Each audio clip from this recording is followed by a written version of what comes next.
Good morning, everyone. Welcome to Dhruva IAS Academy's News Navigator. Do you know, every year on 28th February, we celebrate National Science Day to mark the discovery of Raman effect by Indian physicist Sir C.V. Raman. Now, coming to today's session, we will be analyzing 28th February 2025, the Hindu newspaper, and marking the important articles that must be read.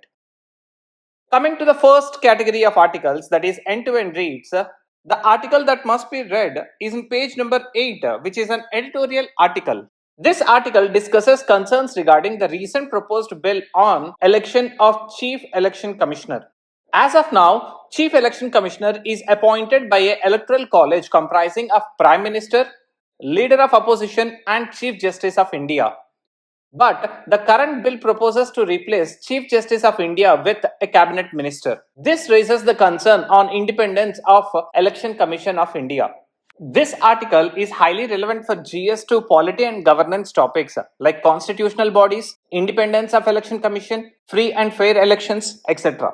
Kindly pause the video and cover these dimensions. The next article that we will be reading is in page number 12. This is an article on Supreme Court's judgment regarding customs and GST officers directing them not to arrest individuals arbitrarily. The court warned against the misuse of power, calling it a drastic and extreme power that needs careful exercise. This particular article is relevant for GS2 polity topics like judicial review and fundamental rights. At the same time, GS3 economy, especially GST and taxation related topics. The next article under this category is in page number 14. This particular article is talking about the Olive Ridley turtle in India. The article discusses the growing population of this turtle in India but highlights concerns over climate change affecting their sex ratio due to rising sand temperatures. This particular article is highly relevant for GS3 environment section, especially when we talk about the topics like biodiversity, climate change and conservation. Apart from this, it is also relevant for GS1 geography topics like coastal ecosystems, environmental geography, etc. Apart from this article, kindly cover Olive Ridley turtles IUCN status, its habitats, as well as threats and conservation.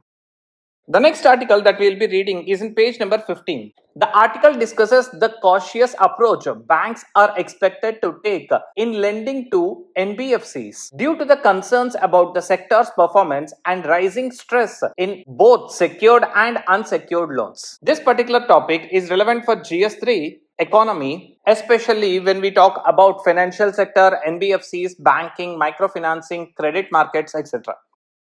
The last article under this category is in page number 15. The article discusses the potential negative impact of increased US tariffs on Indian gem and jewellery industry. It highlights the risk of significant job losses and a substantial decline in export value, while also suggesting possible mitigation strategies. This particular topic is important for GS3 economy when we talk about trade wars, current account and balance of payments. As well as it is important for GS2 IR subject when we talk about India and US relationships. The next category is news without notes. This particular article is helpful to get you a viewpoint from the government side on Uttarakhand's Uniform Civil Code. The next category is Google and Notes. These topics that we need to search online and make notes out of them. The first one is Lyngdoh panel guidelines. These guidelines were issued by Supreme Court in 2006 to regulate student union elections in universities and colleges.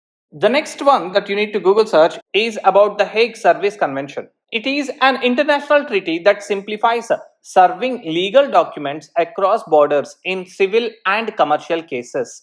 Please note, it is not related to criminal cases. The last one that we need to read is Asian Development Bank. Asian Development Bank is established in 1966, is an international financial institution that helps developing countries in Asia and Pacific to reduce poverty. Last, coming to the points to note section, this particular section has too much data to write from today's newspaper. Hence, we have categorized into multiple sub-levels. Kindly mention this in economy section and the next one in GS2 healthcare sector. The next one that you need to make notes is about special characteristics of some animals to detect diseases. The next points that we need to note is about quantum computing chips and their companies. Last, coming to our curiosity corner section, yesterday we have asked the question, which river crosses equator twice? The answer is Congo River. Coming to today's curiosity corner, which is the largest living structure in the world and where it is located? That's all for today's News Navigator. Kindly consider subscribing to our YouTube, WhatsApp and Telegram channels for more videos, notes and guidance. Thank you for choosing Dhruva IAS Academy. See you all in tomorrow's session.